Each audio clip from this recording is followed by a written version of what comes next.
Bonjour, ici Robin de High Tech Pickers. J'ai décidé de faire une petite vidéo aujourd'hui pour en fait faire une rétrospective et parler un peu des mesures, des nouvelles mesures là, moi j'appellerais ça de l'hystérie collective, les mesures l'espèce d'excès d'autoritarisme du gouvernement ici au Québec et ainsi qu'en Ontario. Euh, Bon, en fait, depuis quelque temps, on dirait que les élus sont devenus complètement fous. Ils ont décidé d'imposer là, arbitrairement toutes sortes de nouvelles restrictions, soit dans les écoles aussi, les écoles qui ont décidé de réouvrir, ce qui était normal là, dans les faits. Là, ils se sont mis à mettre toutes sortes de restrictions sur les élèves. Euh, Là même hier, cette semaine encore, on a, en tant que parent, on a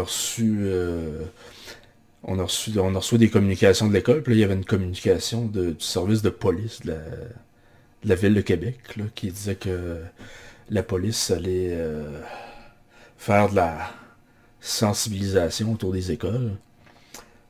Puis là, vers la fin de la lettre, il commence à y avoir des menaces là, de donner des amendes à des élèves. Là, ils disent que c'est pas des menaces, là, mais bon. Puis tu sais, je veux dire, moi je suis pas. Je suis pas complètement. Je suis pas complètement timbré non plus, là. Je veux dire. Je regarde l'école primaire qui est située pas loin de ce qu'on habite. L'autre jour, il y avait une présence policière, justement, parce qu'il y avait des travaux. Puis les fils de circulation ne fonctionnaient pas. Puis les policiers, en fait, arrêtaient la circulation pour faire traverser les élèves. Puis ça, je suis parfaitement pour ça. J'encourage ça. J'encourage même la présence policière autour des écoles, parce qu'on sait qu'il y a des maniaques. Ici, justement, dans le quartier où ce que je reste, euh, il y a une école primaire. Puis à quelques rues de là, hypocritement, le gouvernement a mis une maison de transition. Il y a une maison de transition où il y a des dangereux criminels qui sont placés là. Euh, Puis là-dedans, il y a des pédophiles, il y a des meurtriers, il y a des vendeurs de drogue. Bon, il y a toutes sortes de personnes avec des dossiers qu'on connaît pas. Seulement à quelques rues d'une école primaire. Ça a été fait de façon tout à fait hypocrite par le gouvernement fédéral. Fait que moi, je suis d'accord à ce qu'il y ait une présence policière autour des écoles, justement, pour surveiller à ce que nos enfants ne soient pas victimes. Euh, Vous avez vu des histoires. Je, je, je, je- j'ai pas les noms là, à vous donner, mais vous avez vu des histoires d'enfants qui ont été kidnappés, qui ont été agressés, qui ont été tués. Donc oui, j'en veux plus, moi, j'en veux plus de présence policière autour des écoles pour veiller au bien-être des enfants, mais c'est qu'on me dit, c'est que là, la présence policière, c'est pas pour veiller au bien-être des enfants, c'est pour persécuter les enfants. C'est pour là, les policiers ne sont pas là pour surveiller des mauvaises personnes qui veulent s'attaquer aux enfants. Ils sont là pour surveiller les enfants. C'est les enfants les mauvaises personnes. Donc franchement, là, je trouve que depuis le début de cette crise d'autoritarisme-là, qui a commencé au mois de septembre, la police commence à tomber bas. La, je veux dire, moi, je pense que je faisais partie des gens raisonnables qui supportaient la police. J'ai souvent vu les policiers arrêter des crottés. Puis on nous met ces crottés-là dans les nouvelles comme si c'était des victimes, alors qu'on voit très bien que la police a fait leur job. Puis j'ai toujours défendu les policiers. Mais là, vraiment, quand les policiers s'attaquent à des honnêtes citoyens, puis qu'ils laissent les crottés passer, là, moi, je le prends vraiment pas. Puis je commence à trouver que l'image de la police là, en prend vraiment pour son rhume. Fait que, s'il y a des policiers qui m'écoutent, réveillez-vous, là. Parce que Dites-vous que les crottés vous ont jamais supporté, ok? Les crottés, les Black Lives Matters, les Antifa, les autres, ils vont tout le temps vous haïr. Peu importe ce que vous faites. Que vous vous mettez à genoux devant les autres, ou que vous le tirez dedans, ils vont vous haïr pareil. Mais la classe moyenne, le bon monde, qui vous supporte, ben là, si vous attaquez à eux, comme vous êtes en train de le faire présentement, avec vos menaces d'amende pour pour des niaiseries, pour des affaires qui ne sont pas des crimes, euh, ben là, vous perdez le support de ces gens-là. Fait que vous n'aurez plus le support de personne. Puis là, quand la police n'a plus le support de personne, on tombe dans l'anarchie. On tombe dans le tiers-monde. On tombe dans... Bon. Fait que il doit vraiment y avoir il doit vraiment y avoir une loi de bon sens que les gens respectent. Puis que ceux qui ne respectent pas vont se faire arrêter. Puis ça va être considéré comme normal. Mais là, présentement, on entend dire que les prisons se vident. On laisse sortir des pédophiles. On laisse sortir des violeurs. On laisse sortir des voleurs. On laisse sortir des meurtriers. Puis pendant ce temps-là, la police, maintenant, de plus en plus, se promène dans la population pour donner des amendes à des gens parce qu'ils se serrent dans leurs bras, parce qu'ils se tiennent la main ou parce qu'ils n'ont pas de masque. Vous avez peut-être vu, il y a des manifestations, quelques manifestations, ceux que l'on appelle les anti-masques. Puis là, dans la manifestation, il y avait des dizaines, puis des dizaines, puis des dizaines de policiers pour une manifestation de 100 personnes. Il y en a qui ont reçu des amendes, juste parce qu'ils étaient à la mauvaise place au mauvais moment. On s'en va où comme ça, là? Je veux dire, moi, je veux que la police arrête les crottés. Moi, je veux que la police arrête les violents, ceux qui cassent, ceux qui détruisent des magasins, comme au mois de mai, au centre-ville de Montréal. Les Black Lives Matter, les Antifa, qui ont cassé des vitrines, qui ont brûlé les autos des citoyens, qui ont pillé des magasins. La police était où? La police était nulle part. La police les a laissés faire. Puis là, maintenant, la police sont rendus autour de nos écoles pour donner des amendes à nos enfants. Donne des amendes à des citoyens honnêtes, qui ne sont pas violents, qui n'ont rien fait. Puis pendant ce temps-là, les crottés font la pluie puis le beau temps. Comme aux États-Unis, là. Vous avez vu dans certaines villes aux États-Unis, comme à Portland, en Oregon, à New York, avec un maire d'extrême gauche, hein, qui a enlevé le defund de police, enlevé le financement de la police, pour le donner à des groupes qui supportent les crottés. Puis là, maintenant, il y a des meurtres, il y a des viols, il y a toutes sortes d'affaires, des gangs de rue. C'est pas ça qu'on veut, là. Puis je pense que avec la crise d'autoritarisme, elle a amené comme un vacuum de pouvoir dont les crottés ont pris avantage, puis dont les honnêtes citoyens sont victimes. Donc, ça, à ce niveau-là, la répression policière, puis tout ça, moi, j'ai toujours été quelqu'un de raisonnable, puis j'ai tout le temps supporté la police quand ils faisaient leur job de façon raisonnable. Mais là, quand ils sont rendus à obéir aux ordres des gens qui sont manifestement fous, je parle de soit fous, soit incompétents, soit les deux. Quand on parle du docteur Arruda, puis de ses recommandations, je pense que ça s'applique à lui. Là. Je pense pas qu'il est complètement fou. Je pense qu'il est incompétent, par exemple. Là, ça, c'est clair.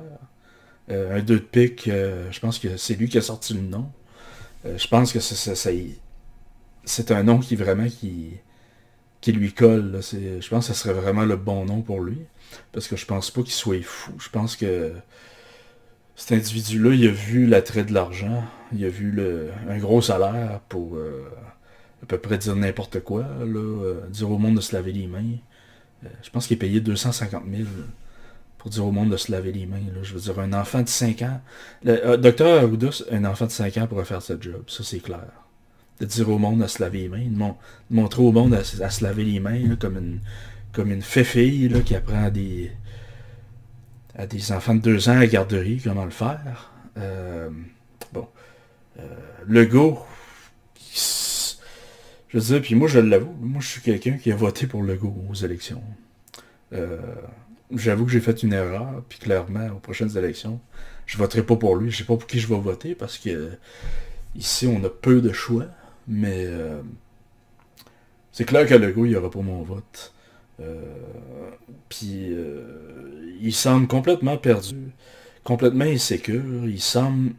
Il a vraiment de l'air de quelqu'un qui reçoit les ordres de quelqu'un d'autre. Puis quand il donne ses conférences de presse, là, il est insécure. On va faire ci, on va faire ça. On voit très bien que c'est pas lui qui a décidé de tout ce qu'il allait faire, en fin de compte. Puis c'est normal, parce que les ordres viennent de beaucoup plus haut. On a un gouvernement qui a des tendances globalistes, qui est à gauche, avec des tendances globalistes. On le voit là, avec le gouvernement aussi de Justin Trudeau. Puis on voit que les ordres viennent encore, là, 7 mois, janvier, février, mars, avril, mai, juin, juillet, août, septembre. Les ordres viennent encore de l'OMS, de l'Organisation mondiale de la santé. L'organisme qui s'est comporté de façon frauduleuse. Pas juste un organisme qui a fait des erreurs, un organisme qui a fraudé la communauté internationale. D'ailleurs, c'est pour cette raison-là que les États-Unis les ont châtiés. Ils ont retiré leur argent, ils ont dit on ne veut plus rien savoir d'eux autres. Les États-Unis ont reconnu la faute, mais pourtant, le Canada qui est supposé être un allié des États-Unis, parce que les États-Unis, c'est notre allié. Peu importe que ça soit Donald Trump, peu importe que ça soit Barack Obama, le président, les États-Unis sont notre meilleur allié. Là. Le Canada qui ne suit même pas son meilleur allié, puis qui se range pratiquement du côté de la Chine, puis qui continue de renifler les pets de l'OMS, de se faire donner des ordres par l'OMS. Puis c'est de là que cette crise d'autoritarisme-là, c'est là que cette folie, cette hystérie collective-là, elle vient de l'OMS. Fait que là, présentement, on est encore pris. On est pris avec des problématiques qui vont durer pendant des années, on dit des décennies. Là,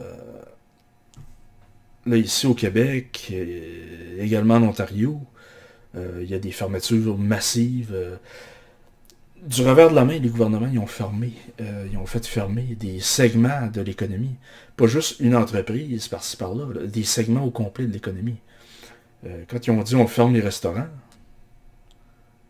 je veux dire, c'est du revers de la main, ils ont fermé un segment au complet de l'économie comme ça, là,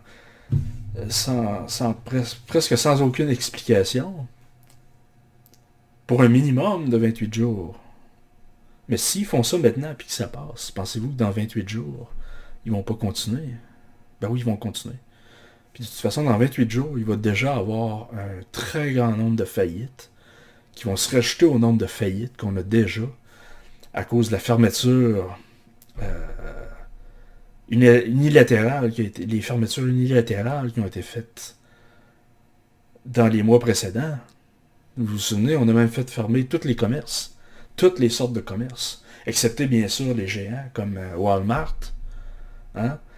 Pendant ce temps-là, les géants se sont enrichis, mais tous les petits,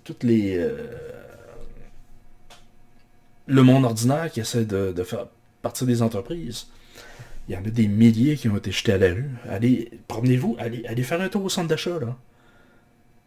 Déjà là que... Là, faut que tu rentres, faut que tu mettes ton masque avant de rentrer.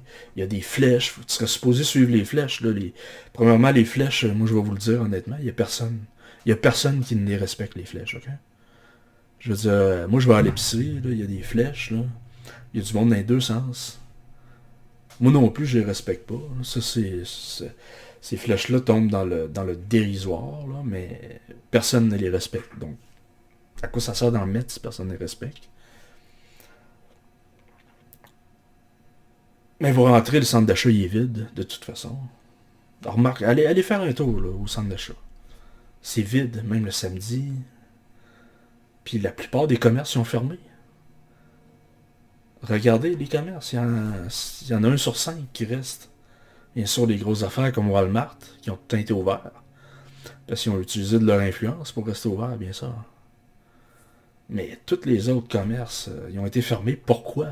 Je veux dire, à cause de l'hystérie collective, à cause de l'autoritarisme du gouvernement, qui s'est donné le droit de même de jeter du monde à la rue, de faire fermer des choses que des gens ont travaillé toute leur vie pour ouvrir. Puis clairement, le gouvernement, les gens du gouvernement, ce sont des idiots. C'est plate à dire, mais c'est le cas, là, parce qu'ils n'ont aucune idée de comment que ça fonctionne, de partir une entreprise. Tu peux pas, une entreprise, tu peux pas, c'est comme un gros camion, là, tu peux pas lui demander de rouler à 100 km/h, puis de freiner, puis d'arrêter comme ça. Puis de repartir, puis d'arrêter. C'est pas comme ça que ça fonctionne. Puis là, c'est la même affaire pour une entreprise, tu sais. Tu sais, le gros camion qui roule à 100 km/h, tu lui demandes de freiner, là. Quand il freine, là, il y a une distance de freinage. Il va traîner pendant un bout. Il peut pas freiner puis arrêter sur un 10 cents, hein. Ben, une entreprise, c'est la même affaire. Tu peux pas fermer une entreprise de même un mois, puis la réouvrir, puis là, peut-être un autre mois, tu vas refermer. Ou peut-être là, ça va être 2 mois, je sais pas, puis penser que l'entreprise, elle va pouvoir rouvrir sans problème, là, puis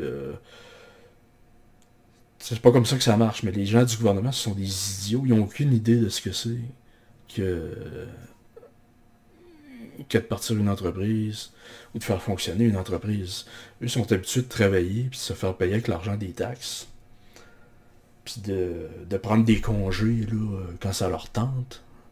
Comme là, tu sais, ils peuvent, euh, ils peuvent décider de tout fermer l'économie pendant 6 mois, les gens du gouvernement. Parce que les autres, ils vont recevoir plein salaire à être chez eux puis à se pogner le cul, tu sais. Mais ça semble pas être le cas pour tout le monde, là. Mais surtout les commerces. Les commerces, quand ils font pas de vente, ils font pas d'argent. Donc,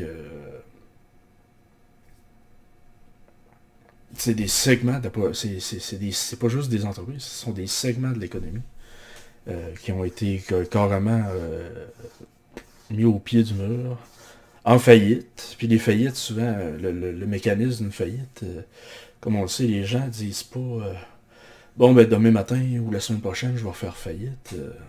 Premièrement, ça se dit pas. On fait faillite, mais on le dit pas d'avance. Puis il y a des raisons très claires pour ça. Je pense que n'importe qui a déjà fait faillite savent qu'une faillite, on l'annonce pas ça d'avance. On le fait à la dernière minute, quand personne ne le sait. Parce que là, on a un paquet de créanciers. T'sais. Puis on veut pas que nos créanciers le savent qu'on va faire faillite. Puis le gouvernement, il a redoublé de stupidité en disant c'est pas grave, on va vous faire des prêts. On va faire des prêts, puis il disait même, je pense qu'il utilisait des termes, peut-être des termes un petit peu élaborés, mais c'était pour dire on va faire des prêts que, dans le fond, vous aurez peut-être pas besoin de rembourser. Vous allez pouvoir faire défaut sans avoir trop de problèmes. Fait que le gouvernement donne l'argent des contribuables à des entreprises qui ont fait fermer.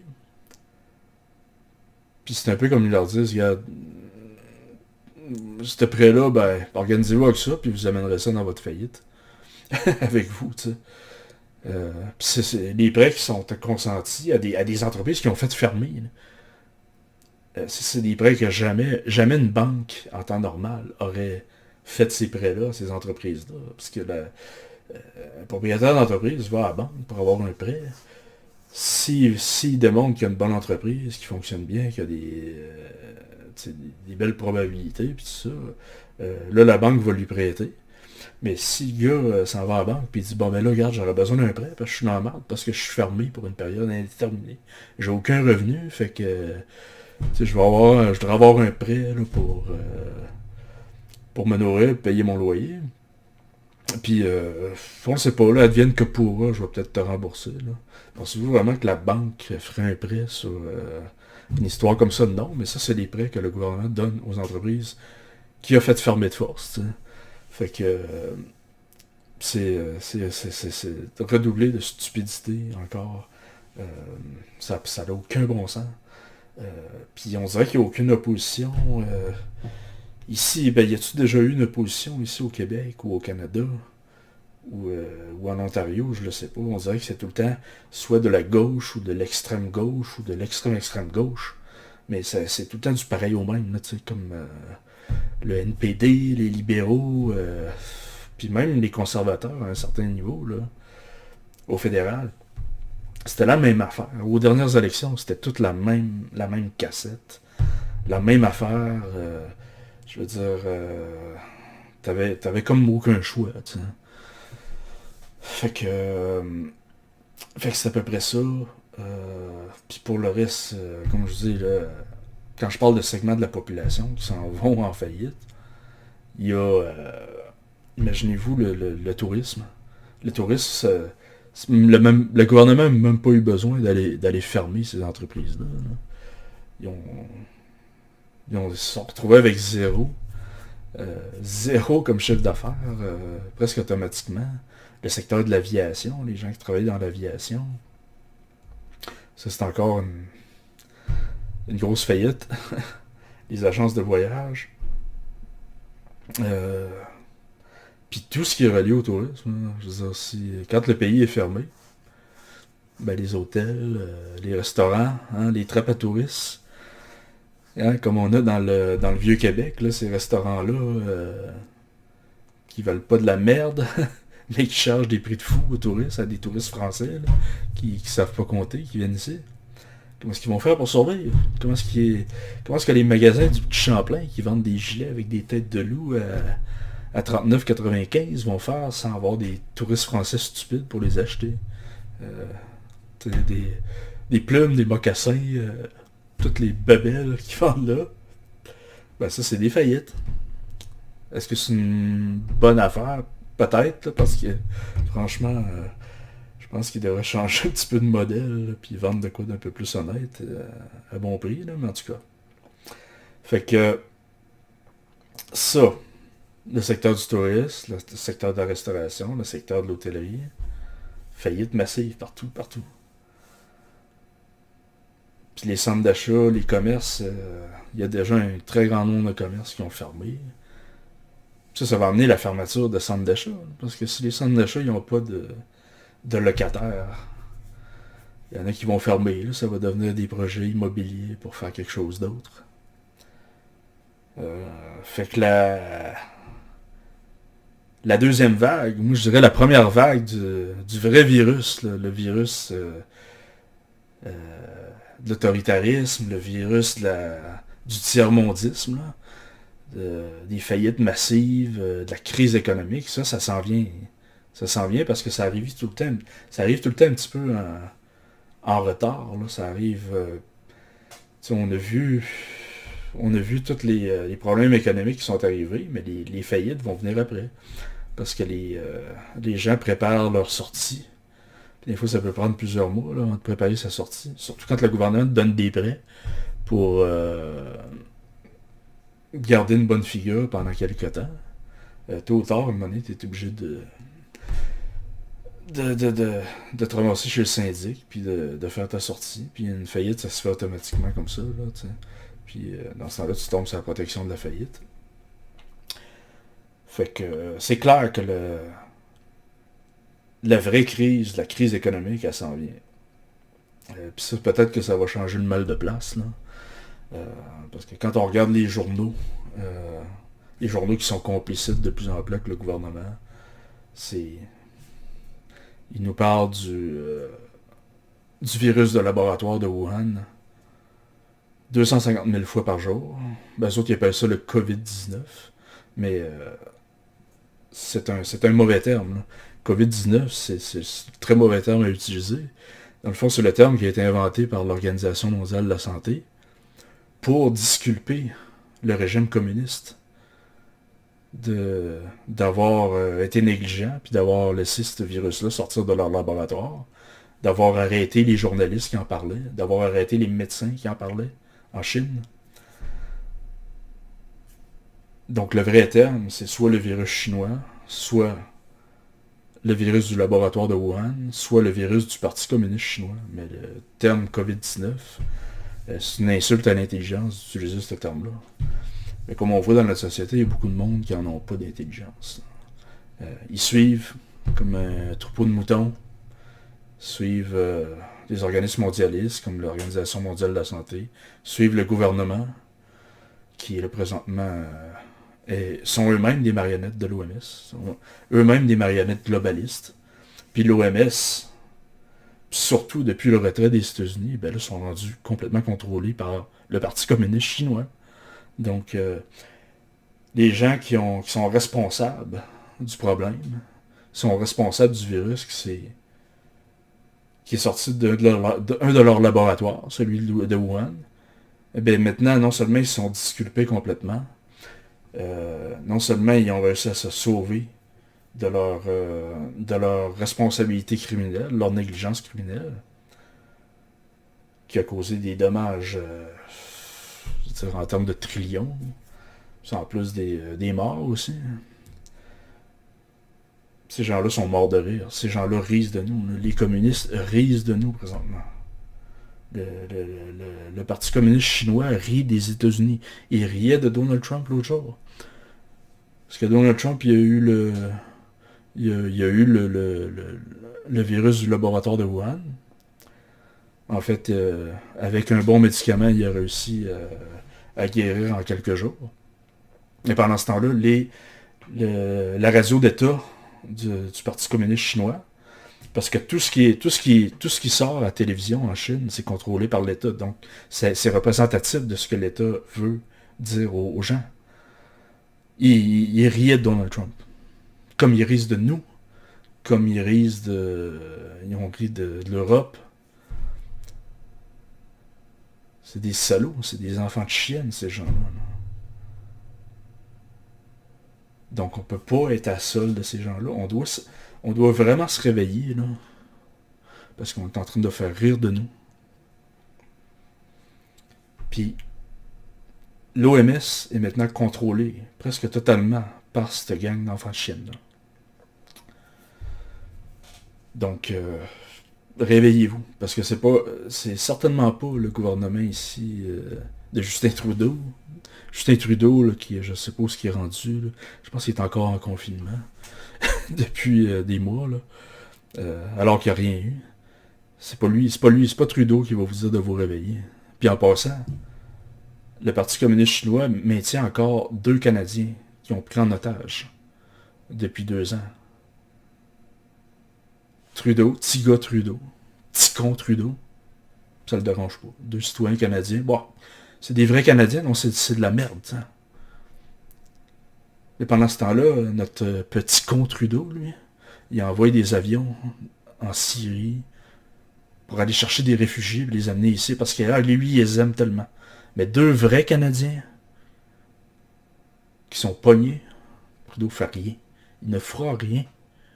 Si quelqu'un les sauve, ça va être Donald Trump, parce que Trudeau ne fera absolument rien. Parce que c'est un trou de cul. Donc, c'est pas lui qui va vous dire ce qui se passe. C'est pas lui qui va vous dire que la Chine, le régime communiste chinois, est 100% responsable de tous les problèmes qui arrivent présentement. Ça, Donald Trump l'a dit plusieurs fois, mais ce sera pas petit con Trudeau qui va le dire. Ce sera pas le docteur Theresa Tam qui va vous le dire, alors que elle travaille pour l'OMS. Elle travaille. Elle a une job à l'Organisation mondiale de la santé. Si vous regardez si vous allez sur le site web de l'Organisation mondiale de la santé, faites vos recherches, vous allez réaliser que le docteur Theresa Tam a une job d'administration à l'Organisation mondiale de la santé. Donc, elle est complètement en conflit d'intérêts de décider des politiques qu'il va y avoir ici au Canada. Pourtant, elle est dans les premières personnes à prendre des décisions ici au Canada. C'est une marionnette de la chaîne communiste. Le docteur Arruda, c'est le 2 de pique. 2 de pique Arruda. Tartelette Arruda. Il y a tout le temps une petite pine de l'ONU sur son habit. L'ONU, l'Organisation mondiale de la santé.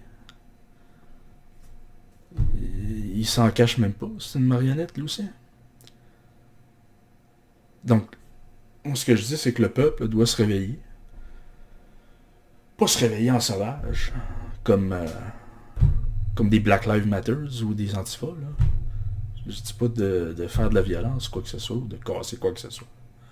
Mais se réveiller politiquement, de parler, faire des vidéos YouTube, puis surtout de voter. D'arriver aux élections, on dit, moi je ne vote pas pour des trous de cul qui m'ont fait du trouble, ou qui ont fait du trouble économique à mon économie, qui ont fait fermer des entreprises. Moi je vote pas pour ces trous de cul-là. Moi je veux quelqu'un qui va s'opposer à ça, qui va s'opposer à cet autoritarisme-là, puis c'est pour eux que je vais voter. Parce que vous allez vous apercevoir que les politiciens, tout ce qu'ils font, c'est pour avoir des votes. Ces gens-là vendraient leur mère pour avoir des votes, là. Ces gens-là n'ont pas d'âme. Bon, regardez Justin Trudeau, c'est la preuve. Je veux dire, il est prêt à n'importe quelle connerie pour faire n'importe quelle connerie pour avoir des votes. Il se déguise en musulman, il va dans une mosque pour avoir le vote des musulmans.